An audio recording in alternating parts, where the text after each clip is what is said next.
ঢাকায় চলচ্চিত্রের সুপারস্টার বলা হয় শাকিব খানকে। দীর্ঘদিন ধরে রাজত্ব করে যাচ্ছেন ঢালিউড ইন্ডাস্ট্রি। তার অভিনীত সিনেমা মানে প্রেক্ষকের দর্শক পরিপূর্ণ, আর দর্শক ও সমালোচক মহলের প্রশংসা তো রয়েছেই।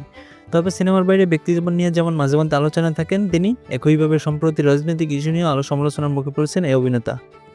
গত জুলাই অভ্যুত্থানে ছাত্র জনতার উপর ক্ষমতাসীনদের হামলা ও গুলিছোড়া এবং এতে নিরস্ত্র মানুষের মৃত্যুর ঘটনায় তাদের পক্ষে কথা বলেছিলেন শাকিব খান। ওই সময় তিনি ছাড়াও শোবিজ ইন্ডাস্ট্রির অনেক তারকাই ছাত্র জনতার পাশে দাঁড়িয়েছিলেন। পরবর্তীতে আওয়ামী লীগ সরকার পতনের পর নতুন সরকার ক্ষমতায় আসে এবং রাষ্ট্রের বিভিন্ন ক্ষেত্র সংস্কার কার্যক্রম শুরু হয়। এদিকে 15 August social media, Facebook verified পেজে শেখ মুজিবুর রহমানের মৃত্যুবার্ষিকীতে শোক জানিয়ে পোস্ট দেন শাকিব খান। জানিয়ে মিশ্র প্রতিক্রিয়ার সৃষ্টি হয়। এ ব্যাপারে একটি দৈনিক পত্রিকার সঙ্গে মার্কিন যুক্তরাষ্ট্র থেকে কথা বলেন এই নায়ক। ডালির সুপারস্টার শাকিব খান জানান, আমাদের দেশে তো সব সেক্টরে সংস্কার কাজ চলছে, বিশ্বাস ছিল আমাদের ভাবনাতেও সংস্কার প্রতিফলিত হবে। এমন প্রেক্ষাপটে দলমত নির্বিশেষে জুলাই গণঅভ্যুত্থানে সব শহীদদের জন্য স্মরণ করা উচিত। একইভাবে দেশের জন্য অতীতে যারা ত্যাগ স্বীকার করেছেন তাদেরও সম্মান জানানো উচিত। তাদের স্মরণে শ্রদ্ধা প্রদর্শন করা ও রাজনৈতিক কোনো দলের সীমাবদ্ধতায় আবদ্ধ থাকা ঠিক নয়।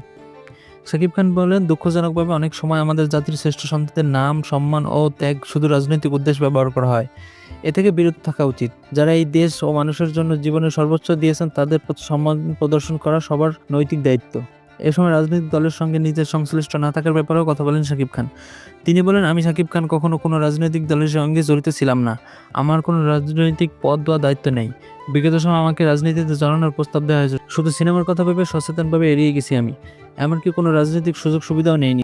বরং অনেক সময় আমাকেই কাছ থেকে ব্যক্তিজীবনের রাজনৈতিক মানুষের মাধ্যমে নানা বাধার মুখোমুখি হতে হয়েছে, যা সংবাদ মাধ্যমের কল্যাণে কারো অজানা থাকার কথা নয়।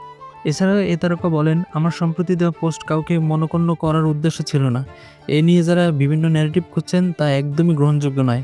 আমার শ্রদ্ধা, ভালোবাসা ও কর্ম সবসময় দেশ ও দেশের মানুষের জন্য।